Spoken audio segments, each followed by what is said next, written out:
Nintendo says that our Switch 2 is going to play our old Switch games, but they've quietly admitted that a lot of them might not work. What is going on? Well, let's start from the beginning. Even before the Switch 2 was announced, the president of Nintendo went to Twitter, and in there it said the new console was going to be compatible with the current Switch games. A bit of a weird way of announcing it, but you know, Nintendo is like this, they like some weird stuff sometimes. And since that moment, every single time that they actually talked about backwards compatibility, there was always a little bit of an asterisk next to it. Some Nintendo Switch games may not be supported or fully compatible with the Switch 2. Scary stuff. My initial thought was like, okay, this is not a big deal because the Switch 2 controllers don't have this infrared camera, which means that a couple of labo experiments will be incompatible and maybe a few of the 1-2 Switch minigames will also not work, like this one with the eating contest.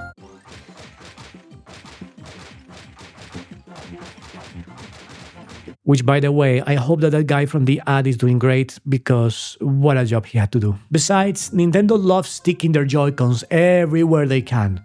Yeah, I could have probably phrased that a little bit better. What I mean by that is that you have to put them on a big wheel if you want to play Ring Fit Adventure. They also made this leg strap for the football game on the Switch Sports, and in most Labo games you also have to put either a controller or even the whole console somewhere. And since basically everything in the Switch 2 is bigger, kinda makes sense that it's not going to be compatible. But this is not the main problem. I started getting a little bit worried when it was reported that Nintendo devs were actually checking manually thousands of games to make sure that they were able to run in the new hardware. That's a pretty big red flag. This means that the issue is not that a few games are relying on the IR reader or that the console doesn't fit inside a cardboard box. Something else has to be happening if they are spending thousands of hours and probably hundreds of thousands of dollars into this issue. Small tangent, imagine working on one of the biggest gaming companies in the world and being tasked with going to the eShop and having to test every single slop that has been released there in the last 8+ years. Like Quiz, Cat Proverbs Around the World, or the totally not AI-generated Penalty Shootout, which by the gallery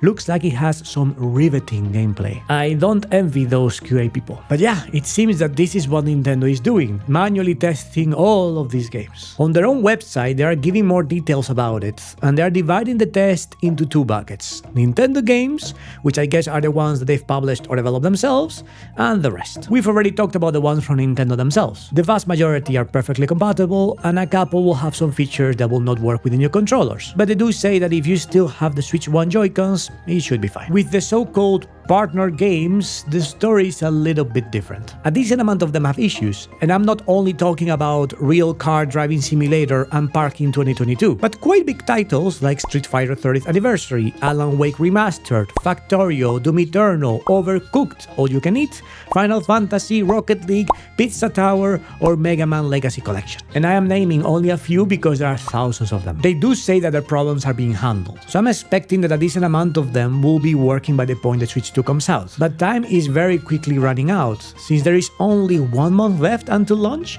so the most likely scenario is that a lot of these ones will still have some problems one way or another. And the part that worries me the most is that the vast majority of them haven't been fully tested yet. Around 75% of them do launch, but they are not confirmed to actually work well besides that. There is absolutely no way they're gonna be able to fix all of these issues by launch, which means that when you get the console, especially if you get in the beginning, a lot of these games might not work, and some of them might never work ever. I do wonder if they're gonna do something similar to what Valve is doing on the Steam for the Steam Deck, where if the game is not compatible, on the shop itself it says a little bit of a warning like, hey, this game hasn't been tested, or it has a couple of issues here and there. At least I hope that Nintendo does something like this to prevent people from buying games that are not gonna work. So yeah, if you're actually planning to bring your whole Switch library onto the Switch 2, prepare to be disappointed.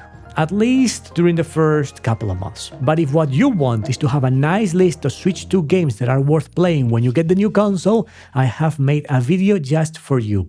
See you there.